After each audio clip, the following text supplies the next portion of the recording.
महाराष्ट्र राज्याच्या 67व्या स्थापना दिनानिमित्त रत्नागिरीत 1 मे रोजी सकाळी 8 वाजता पोलीस परेड ग्राउंड येथे शासकीय ध्वजवंदन सोहळा आयोजित करण्यात आला आहे।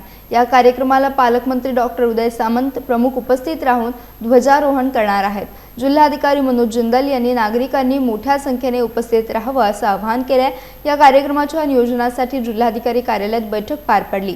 विविध विभागांना जबाबदाऱ्या देण्यात आल्या असून पाणी, वीज, रुग्णवाहिका आणि ध्वनी व्यवस्थेची योग्य तयारी ठेवण्याच्या सूचना देण्यात आल्या आहेत। कार्यक्रमावेळी कोणतीही अडचण येऊ नये यासाठी सर्व विभागांनी सतर्क राहण्याचे आदेश देण्यात आले।